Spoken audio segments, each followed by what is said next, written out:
All right, students, Mr. Wagner here. I am not in class today. Sorry.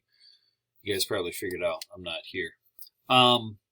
So here's our plan. Typically what I would do is I would be collecting your vocabulary today. Remember, you had to draw some pictures. I was going to collect it on Friday, but I didn't, so I was going to collect it on Monday. I'm not there today, so don't forget about that. If you haven't done it, make sure you have it done for tomorrow. What we're going to do in class today is we were going to read some stuff together in our textbook, and then we're going to go over some notes together. And I thought, well, why don't we just do that virtually? So I know this is a little bit different. Let's give it a try. If you would please open up your textbooks, I want you to follow along. I'm going to read some stuff, and then I'm going to ask you to read some things to yourself, of course, not out loud in front of the class. But you should be on page 4 in your textbook. We're starting a brand spanking new chapter, and it's all about what is science, and it's kind of the scientific method, which I know you guys have talked about in the past in other classes. So please go to page 4. Like I said, we're going to read some stuff together. You're going to read some stuff on your own. So let's take a look. First off, on page 4, there's the My Planet Diary. It says Underwater Science. Imagine being an explorer who has truly gone where no one has gone before. Imagine seeing pale crabs as large as cats and tall spirals of bamboo coral that glow blue when touched. It's called bioluminescence, by the way. Imagine walking in the ocean nearly 380 meters below the surface or swimming so close to a whale that you can touch it. Well, none of this is imaginary for Dr. Sylvia Earl. Dr. Earl is a marine biologist, scientist who studies ocean life. She spent more than 7,000 hours underwater studying everything from algae to humpback whales. She is also an inventor who developed submersibles. It's a kind of submarine. So she could study life in the ocean close up. I would imagine in that picture there is Dr. Earl, and it sounds like 7,000 hours underwater. That's a long time. So she must have made quite a few observations. She's the real deal when it comes to being a scientist.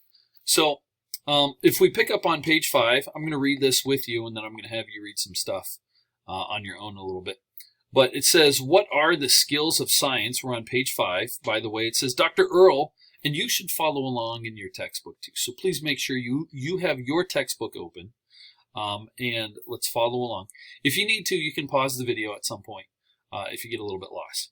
Okay, first paragraph, what are the skills of science? Dr. Earl is a scientist or a person who practices science. Science is a way of learning about the natural world. Scientists gather information and explore the natural world using different science skills. The skills of science include observing, inferring, predicting, classifying, evaluating, making models, and conducting scientific investigations. And throughout this chapter, we're going to go through each one of those words, the inferring, observing, predicting, classifying. We're going to talk about each one of those, and those are your vocabulary words for this section. Let's keep on reading. It says observing. Scientists are always observing things. Observing means using one or more of your senses to gather information. It's the most important skill, science skill. Dr. Earl, for example, has spent many hours observing ocean plants and animals like those shown in Figure 1. By observing ocean life, she learned things such as which fish eat plants and which fish eat animals. So you don't learn that stuff by not observing things, so she observed stuff. She collected information with her senses. Her eyes, her ears, her nose. Collecting that information is observing. Observations can either be quantitative or qualitative. A quantitative observation deals with numbers or amounts. For example, when you measure your height or your weight, you notice that there are 8 parked cars on your street. You're making a quantitative observation. A qualitative observation deals with descriptions that cannot be expressed in numbers. Noticing a bird is blue or that a watermelon tastes sweet, those are qualitative observations. Take a look at that page right there, and I want you to think of a quantitative observation. Remember, a quantitative observation is an observation that deals with numbers. So when I look at this page, I think to myself, okay, there are 3 paragraphs on that page. That's a quantitative observation. Quantity means numbers. Think of a quantitative observation you can make about the classroom. Maybe it's the number of planets. Maybe it's the number of students. Maybe it's the number of chairs. I don't know. Maybe it's the number of lights.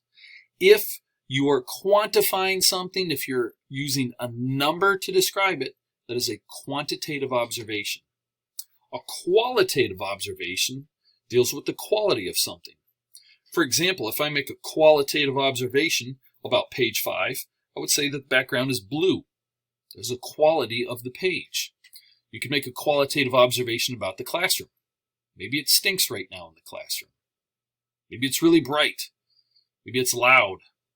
I don't know, those would all be qualities of the classroom. So there's quantitative observations and there's qualitative observations. What I want you to do right now is I want you to read page 6 and 7. But before you do, we're going to watch a quick video. And this video, it seems like it has nothing to do with anything, but it actually has everything to do with the information on page 7. Let's watch the video. Then you guys can get started on reading. This is a good brain break anyway. So let's watch. I'm going to turn my face off for a minute. The inmates echo to the sound of a mysterious song. Whoops. Sorry. A curtain of bubbles and the haunting call hold the secret to an ingenious way of fishing.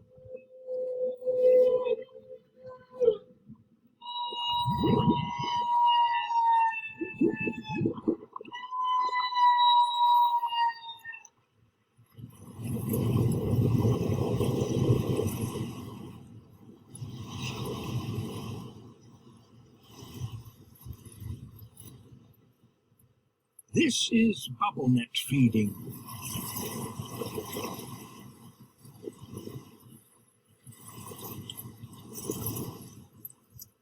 A dozen whales work together to harvest the herring bonanza.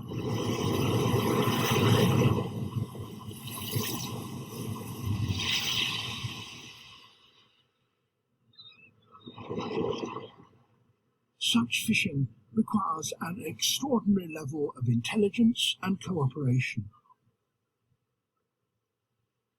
The lead whale dives first. She is the bubble blower. It's her job to find the fish. The rest follow in formation.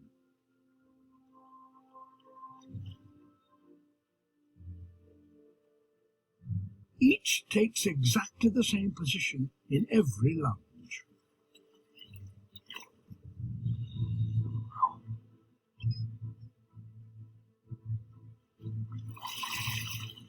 Once she's located the fish, the leader blows a net of bubbles that completely encircles the shoal.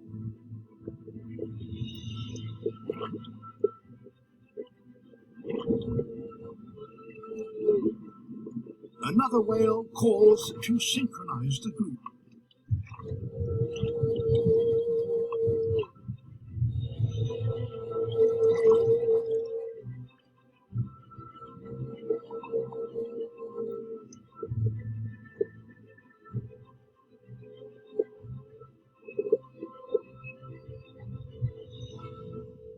Panicked by the eerie sound and the blinding bubbles, the fish won't cross this fizzing curve.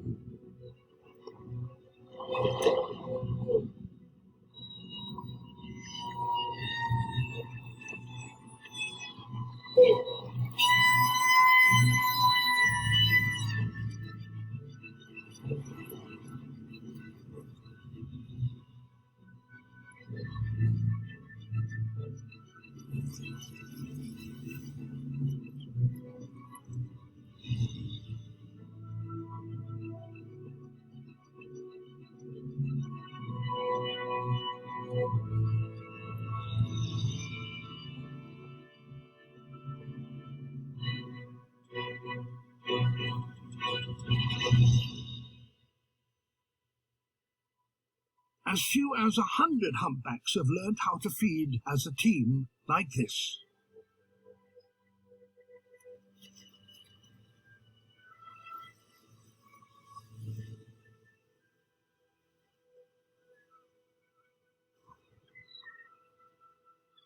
And this is the only place on the planet where whales fish in this way.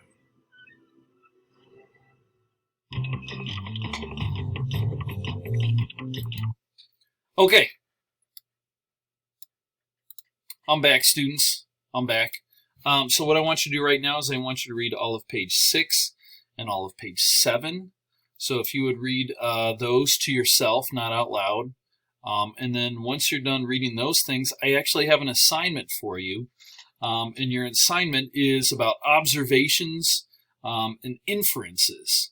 And you can find that in Google Classroom. And it's got a dinosaur on it. And what you need to do is you need to make some observations and inferences about a picture with a dinosaur. You should have read about inferences, or you will read about inferences, and an inference is trying to explain your observations. So if I see an observation like, oh, the sidewalk is wet, that's an observation. That's a qualitative observation. An inference would be, I bet it rained yesterday. Maybe that's why the sidewalk is wet. That would be a good example of an inference. So once you're done reading, go ahead and tackle that assignment with the observations and inferences, the dinosaur observation and inference assignment. And then I might have something else for you to do after that. Have a great day.